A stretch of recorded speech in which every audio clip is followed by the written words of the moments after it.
Hi guys, welcome back to the channel. My name is Dave, and today I want to talk about option assignment. So if you are new to buying and selling puts and calls, and you're maybe getting into that routine of selling puts, eventually you'll probably want to take assignment of some shares, and I'll show you exactly what that looks like. It'll probably look like this. You won't have shaved for a couple of days. It'll be Saturday morning. You'll have your cup of coffee, and you'll look down and find out that you just bought 500 shares of Pfizer last night. It should be expected, but we'll take a look and see exactly what this looks like. If that is what you're looking for, please stick around.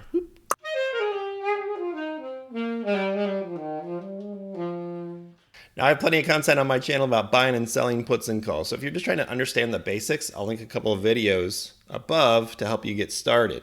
But I often get questions about option assignment, usually around early option assignment, like when will this occur? But there are times when you just sell a put and the transaction goes through and you're happy with that strike price, almost like you set a limit order.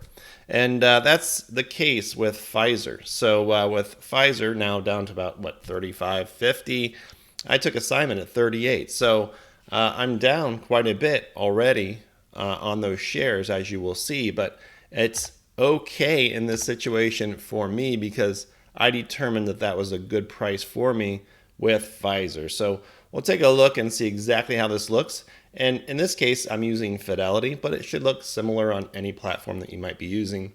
I just use, I do a lot of my trades when I'm doing this type of trade with Fidelity. So in my mind, I always categorize options in a few different ways. And one of them, like the most basic way fundamentally, is to use it as an enhancement to what you're already doing. So if you're just going to sell a put and you're willing to buy 100 shares of that underlying security, then it's not a bad way for you to get started with trading options. Okay, some people are going to say, well, you lost on that option, and you absolutely did. You lost on that option, but it doesn't mean that you're not buying shares of something that you would already want to own. So it's okay to sell a put and take assignment if the underlying continues to drop. It just is essential that you really like that stock and you're willing to have it in your portfolio. So in this case with Pfizer, I like Pfizer at $38 a share. It's already down to $35.50. So obviously it might even go lower. So you have to have that understanding and be willing to purchase those shares at that price. So let's set up this trade real quick. Back on 6/9, I sold 5 contracts of Pfizer with a 7/7 expiration date, which was this past Friday. At that time, the stock was at $39.13, and I sold the $38 strike price, which is about 3% below the price that it was at that time. I collected $162. So that $162 reduces my break even overall, but obviously with it falling so far, I lost on this particular trade. But I've been selling puts against Pfizer all year long, so we'll take a look at what the overall break even is for these 500 shares and what is soon to be 1,000 shares. And we'll watch this idiot right up here talk about his game plan when it came to Pfizer from about 3 months ago. So this was part of my plan, although I didn't expect Pfizer to fall all the way to $35.50, and maybe it'll go to 30 or 25, who knows? But it was at least calculated. So let's take a look. I'm going to have the ability to roll out another month, maybe to the $38 strike, and utilize the volatility in that earnings report, plus that ex-dividend date dropping that value by 41 cents to maybe sell the $38 strike and pick up Pfizer at $38. That's kind of a great thing for me. I like the stock, and that $38 price tag would be really attractive to me. So that's the game plan. And if it just stays right around $40 a share, that's fine. I'm going to pick up a return that is attractive to me as well. Sound good? Ah, yes, a man with a plan. But at least I did have a game plan going forward. And I would suggest that if you get into this idea, if you're new to options and you want to sell a put, to add some income to your portfolio, quote unquote, that you have a game plan of the stock that you like and when you would be willing to take assignment. So I look at Pfizer, which you see right here, and this is Seeking Alpha. I'm a Seeking Alpha affiliate. Lots of great information on there if you want to sign up. There's a sign up down below, but this is more about PFE, and as you can see, we've kind of returned to that 2015-16 value that we were at all the way down here at $35.50. And if you go all the way back to that point, the revenue was about half of what it is now. Now, the revenue model is changing quite a bit because the Corona is kind of behind us, but still looks good going forward in my opinion. So I look at a good value stock right now in the healthcare sector with a PE under 11, yielding 4.62% and looking pretty good. So again, I'm willing to add this to my portfolio. The dividend is the X date's in a couple of weeks here as well. So that 4.62%, you think about that relative to just holding cash, and you're not quite getting, we're getting about 5% versus 4.62%. So you got to be willing to stick your neck out a little bit and expect Pfizer to perform going forward if you want to put your cash into something like this. But we can forward to look at all the different expirations I've had from this weekend as well.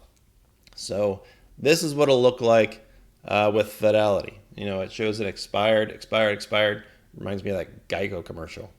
Expired. Thanks, Aunt Bonnie. But yes, I've got expired puts on AbbVie, Disney, Johnson & Johnson, and Kinder Morgan from this weekend. All stocks that I've probably talked about before on this channel. And there's my assignment. So you bought as of, it shows January 10th, but they end up in your account over the weekend. This is what it would look like. So I bought assigned puts as of 7/7 Pfizer, $19,000, so 500 shares worth. So these are all cash secured. So I have that money in my account, and it can go out and immediately buy those shares. I take assignment. You can see on those last two lines down here. And life goes on because I had that money in my account. Those will sit there again, and I'll start picking up those dividends along the way, and I will hold these shares for quite a while, right? I'm going to wait till a future date when this thing might rise up there past 40, 45, maybe to 50, and I'll start selling a covered call version on this. Now with Pfizer, you can see here too my holdings. So PFE, and you can see that I've got 500 shares now in my account. And you also see that in 2 weeks, again, right prior to the ex-dividend date, I've got what looks like to be another 500 shares coming into my account at 37. So that'll give me 1,000 shares, you know, or $37,500 worth is what I will pay for it of Pfizer shares at that point in my account. And again, you have to have that perspective that you like the stock at this price. You know, and it's all obviously it's fallen past that price at this point. But I've got a long-term view on Pfizer that it's at a good value right now. And in the future, I will be able to take advantage of this low price. And one thing that has helped me with this particular position with Pfizer is that I've been selling puts all year long, and I finally started to take assignments. So if you look at all my debits and credits from rolling options this year, I've collected $1,682.28. So if I do take assignment of all 1,000 shares, that would adjust my per share basis by $1.68. So with my average buy price being $37.50, that would give me an adjusted basis right around $35.81, call it 82 cents. The current stock price at $35.53. I'm really not too out of position from where I would be if I had just waited to this date and bought the stock and bought my 1,000 shares. So that's it. That's assignment. You know, if you actually go all the way till expiration and you just let it get assigned, you don't have to do anything. You'll end up buying those shares. They'll take the money. They'll give you the shares. And you're off and running. Nothing to be fearful of. But you do want to make sure that you have the cash available to buy those shares in your portfolio. We're not doing naked puts in this case. We're just keeping it really simple. We're adding shares of stocks that we like over a long period of time. So if you have any questions on any of this, please ask down below. If you need more information, please ask. And watch those other videos. If you like this kind of thing, please like and subscribe, and we'll see you next time. Take care. Whoop.